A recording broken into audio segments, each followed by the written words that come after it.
What are some of the challenges you see over the last decade? Well, I just see exactly what Leslie Newbigin saw, and so this is nothing but, don't give me any credit for this at all. I'm just channeling him. He would say that for 1,000 years, the Western Church assumed a mission model in which most people in a culture would feel some social pressure or at least see some social benefit to going to church. Yeah.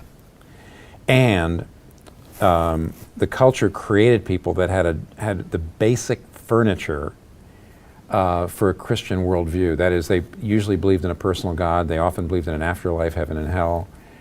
They believed that they should be good and they weren't perfect, and that therefore they did need forgiveness. So you could call those the religious dots. Mm-hmm. Belief in God, belief in an afterlife, belief in the moral law, belief in sin. And so the church could assume that people would just show up in church if they were invited, or they would show up in church maybe at Easter and Christmas, or maybe for weddings and funerals. And if they came, they would have a general respect for the Bible, and they would have some basic understanding of these things. And evangelism was just waiting for people to show up and then connecting the dots.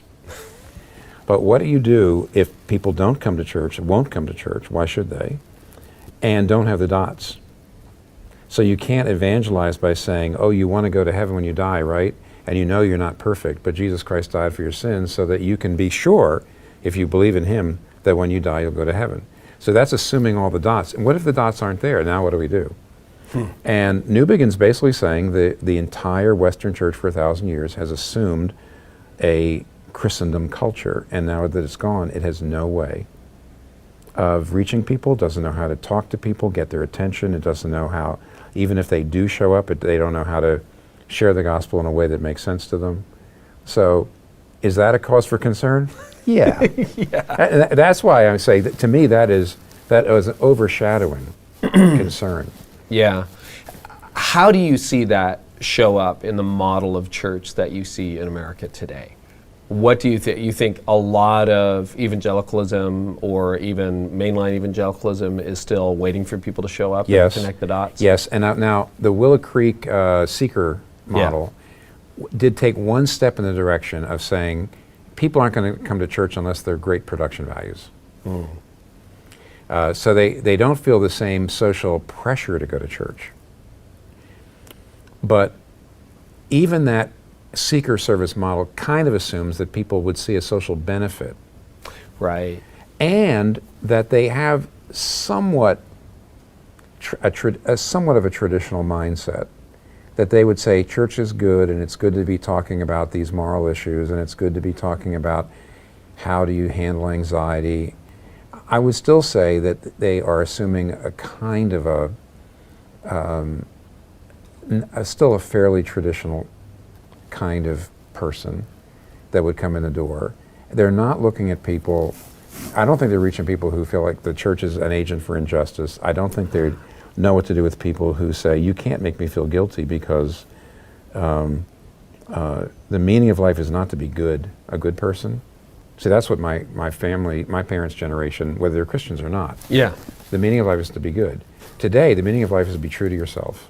You've got to connect the gospel with, the gospel is that Jesus saves you, you don't. Right. And you have to connect it to the cultural narrative. So just exegeting the culture. Yeah, but then you've actually got to find a way to take the plot line of the culture and give it a happy ending in Jesus. So, for example, 1 Corinthians 1, it says, the Jews want power and the Greeks want wisdom, but the cross is weakness to the Jews and foolishness to the Greeks, but to the Jews and Greeks that are being saved, the true wisdom and true power of God. So what is Paul doing? He says, the cultural narrative of the Jews is, we're pragmatic, we want to know how you get things done, give me power. The cultural narrative of the Greeks was, they're the artistes, we want contemplation, we want wisdom, we want beauty. And what he's saying is, the gospel confronts the idolatries of both of those cultures differently, but also fulfills them differently. The cross confronts the idolatry of power and of wisdom, but then it says, but the cross is the true wisdom, the true power of God. In the cross you actually get, O culture, what you want.